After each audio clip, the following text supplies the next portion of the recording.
was a kid growing up in Oklahoma, well, making homemade ice cream was a pretty big deal. You know, my family every summer would host this, well, it was kind of like a big old ice cream social. Now, I know it sounds kind of Norman Rockwell, but we actually did it. All the families that we'd invite, well, they'd all make ice cream in ice cream makers just like this, pack the canister in ice and carry it to the party. And, you know, for us kids, this was the prize. If you were really lucky, you got to lick the dasher. That old ice cream social sort of gone the way of the peach pie contest and the picnic basket auction. But I'm kind of sad about that. And so you know what? Tonight I'm going to do my little turn at reviving the ice cream social, of course with a little Mexican twist. And in Mexico, well, social is all about being out and about. You know, out on the sidewalks, in the parks, well, especially in the plazas. I mean, most people have small houses, so when they want to hang out with the crowd, they hit the streets. Kind of like a public party where everybody's invited. And of course, when there's a party, there's music and dancing and all kinds of food to eat. Like in that fabulous square in Mérida out in the Yucatan, where you can get these crispy rolled up waffles they call marquesitas. They're made to order for you while you watch, from the simple batter poured onto an iron griddles and baked and then filled with cheese or cajeta or Nutella. And when it comes to ice cream, well, it's all that same idea, like at Dulceria Colón in Mérida or Bella Italia in the Condesa section of Mexico City. People may not always have much of a living room, but they've got these fabulous old-time ice cream parlors. And they're real parlors, places to meet and catch up with your friends. And on a warm afternoon or an evening, well, it's hard to imagine anything more perfect than those custardy ice creams and fabulous tropical fruit ices. It's kind of like in Mexico, every day's an ice cream social, which kind of got me thinking about our friend David's birthday. I mean, he's always saying, just give me some great ice cream and you can forget your cake or pie. So I thought, okay, we will forget the cake, and instead we'll have a Mexican-style ice cream social. I'll make a couple of really special ice creams, some really cool ice cream cones, just for fun. I thought I'd throw in one of those shaved ice raspados that everybody loves. We're going to have 8 people, 3 desserts, a bottle of champagne. Sounds like the perfect ice cream social to me.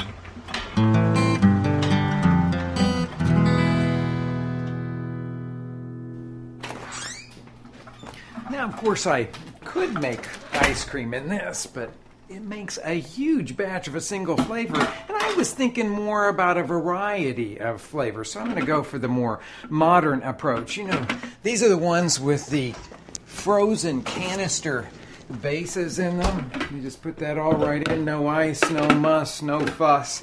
And I'm going to start by making a chili chocolate ice cream, very modern too, and I just love the way that it gives you that kind of snowball effect. It starts with something that's very icy cold, and it resolves into chocolate, then Mexican chocolate, and finally to spicy hot. Well, you start off by combining 2 different kinds of chocolate with some of those dark black pasilla chilies. I'm going to start heating a griddle here, and we're going to toast the black pasilla chilies, that long black one like that, after cleaning it. So you pull off the stem end. I'm going to pull out the veins like that, knock out all of the seeds, and then when that griddle is hot, I'm going to lay it right onto the griddle top there. It'll only take a few seconds per side.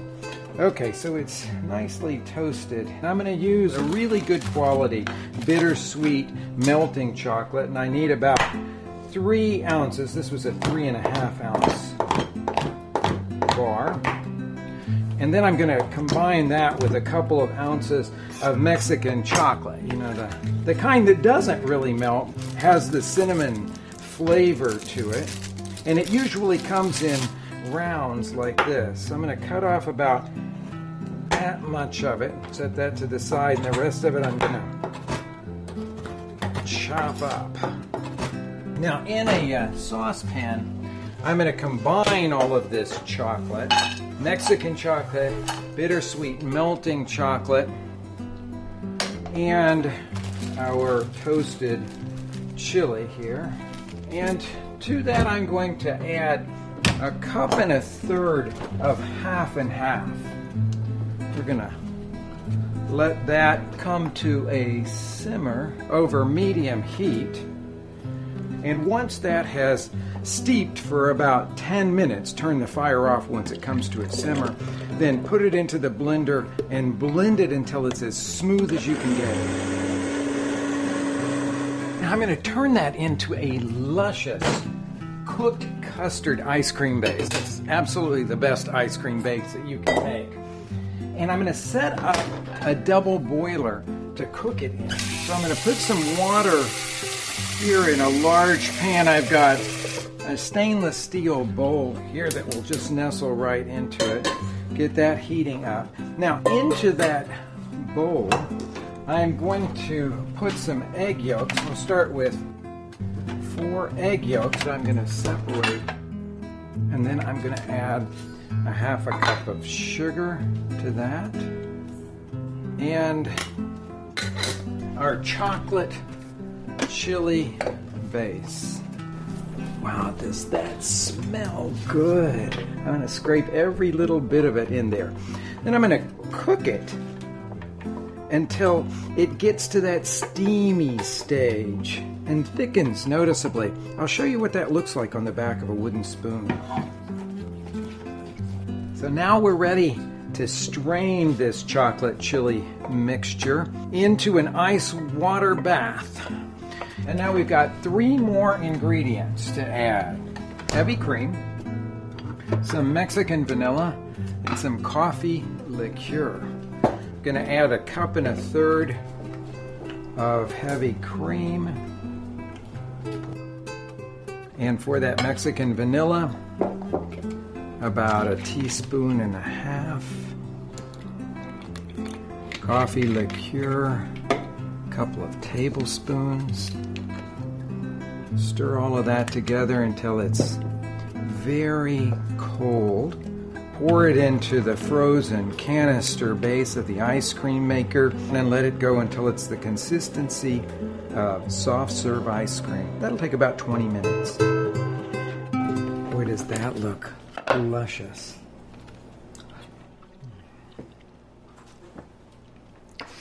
Definitely the snowball effect. The flavors just keep building and building and building. Okay, so this is ready. Now it's on to raspados, shaved ice, and I'm going to make that incredibly refreshing combination of watermelon, lime, raspberry, pomegranate, and mint. I'm going to get some from the garden.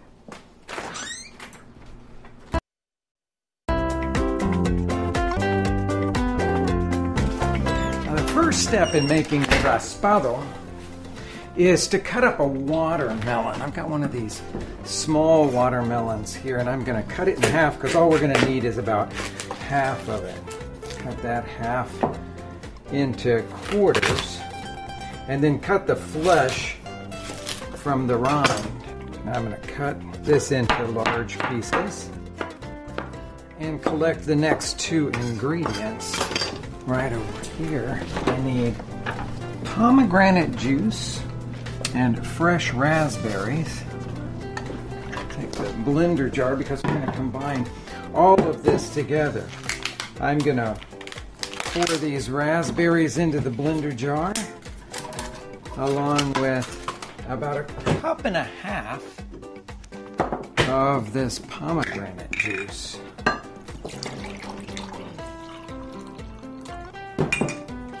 That's going to add a lovely deep rich tang. The big pieces of watermelon all go together. We can just kind of crush those down because those are going to all blend up to a smaller quantity. A cup full of sugar goes in and a squeeze of fresh lime juice.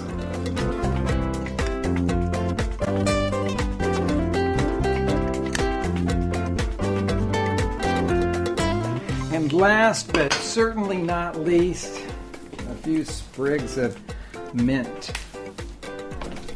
Pull off the leaves of that Beautiful aromatic spearmint. We'll go straight to the blender.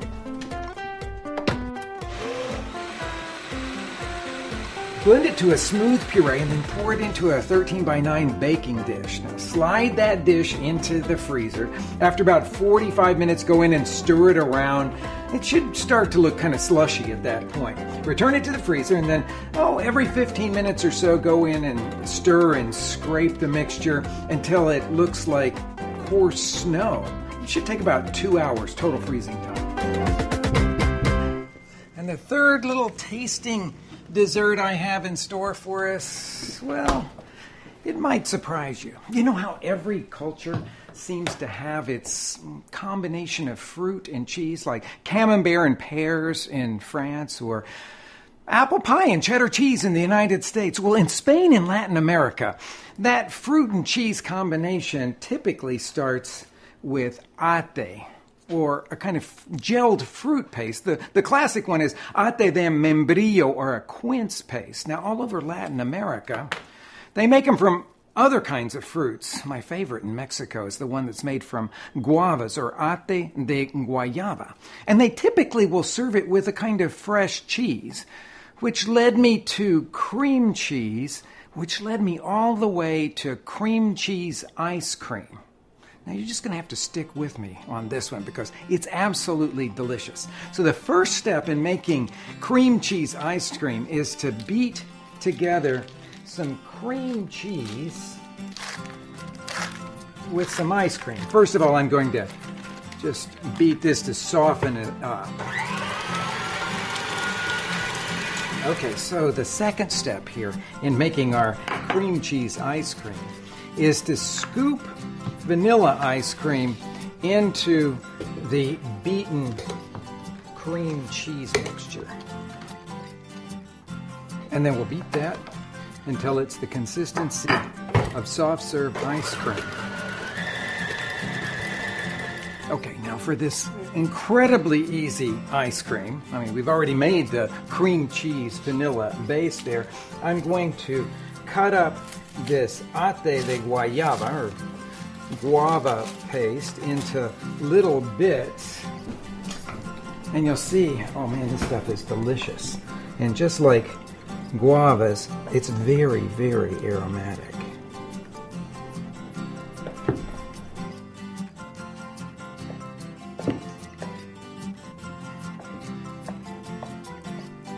Okay, now all of this will go right into the mixer.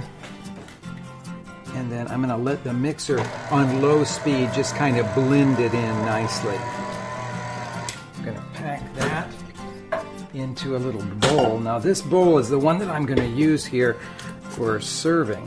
Looks like we got some pretty delicious soft serve ice cream going here.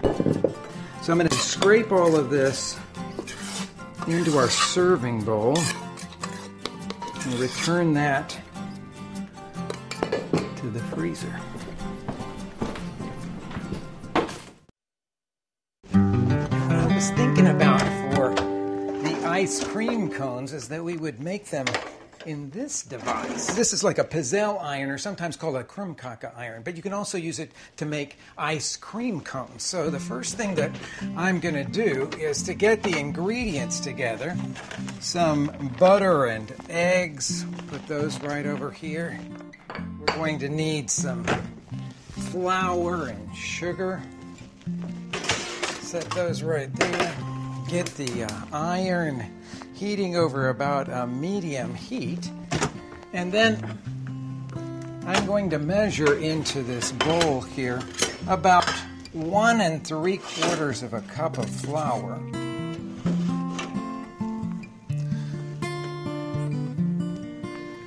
And there's our 3/4 cup. Now I'm going to mix into the flour about a 1/2 teaspoon of salt and a little baking powder, also about a 1/2 teaspoon. Stir all of that together and it'll be ready for the base of the batter. Okay, and into the mixer goes a stick of butter, 3/4 of a cup of sugar,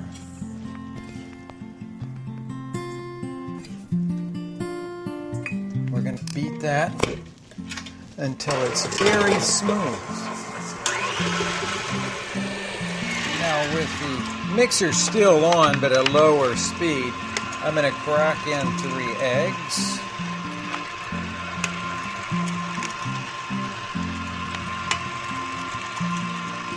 And then beat that until it all comes together. Now with the mixer on the slowest speed, I'm going to add the dry ingredients. Let that all come together. And we've got our basic batter for making ice cream cones. I wanted to give these a special touch. So what I'm going to do is to pulverize some pumpkin seeds in a little electric spice mill. I love these things because I like to grind my spices right before I use them. These are toasted pumpkin seeds, and I'm going to put about 1/3 of a cup of them into the electric spice mill and then pulse it until they're really pulverized completely. Okay, that should do that. They're very, very finely ground now. And I'm going to put them into the mixer with the batter. And along with those toasted ground pumpkin seeds, I'm going to add a little bit of Mexican cinnamon. This is that fresh ground. Wow, that's beautiful, beautiful stuff. A little bit of Mexican vanilla. Now turn that all and beat those ingredients all together. You can smell the toasted pumpkin seeds and vanilla and cinnamon there. And we're ready to make the ice cream cones. Now, it's a good idea that while this is heating up, you flip it a few times so that both of the plates are evenly heated. Then open it up like this. I'm going to put a drop of oil on that bottom plate and then brush it around. Put a little bit of that oil on the top plate as well. You can see I've used this quite a number of times. Now, we want to put about 1 tablespoon of the batter in the middle because we're going to make little tiny ice cream cones. This little tiny scoop is just perfect size, really easy to maneuver around here. So I'll put that right in the middle there. Close the top plate down. Let it cook for about 20 seconds. Flip it 20 seconds more. Flip it a second time. And then after, about 20 seconds more, a total of about a minute of cooking, it should be beautifully browned. Now here's where you've got to work really quickly because before it cools off, you have to form it around. This is the ice cream former that comes with this. And we'll lay it right there. And then it's very hot, so you just kind of roll it up around like that. And then continue on around. Just like that. Now, if you really want to get fancy about the whole thing, well, you could take some chocolate chips, and while they're still warm here, I'm going to drop them down in there, and they're going to start to melt and kind of seal off that little bottom point.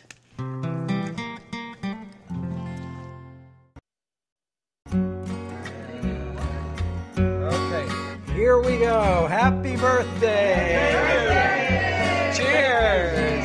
And here's a spoon. You make a wish. Yay! So it's cream cheese ice cream. This is fruit paste that's common in Latin America.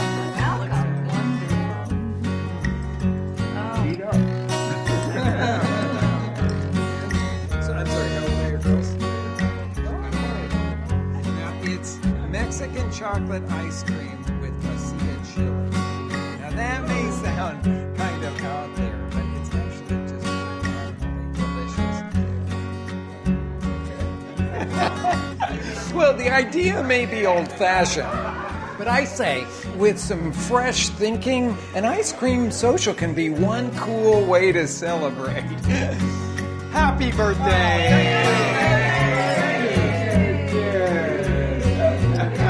Here's ice cream! Ice cream! Hey.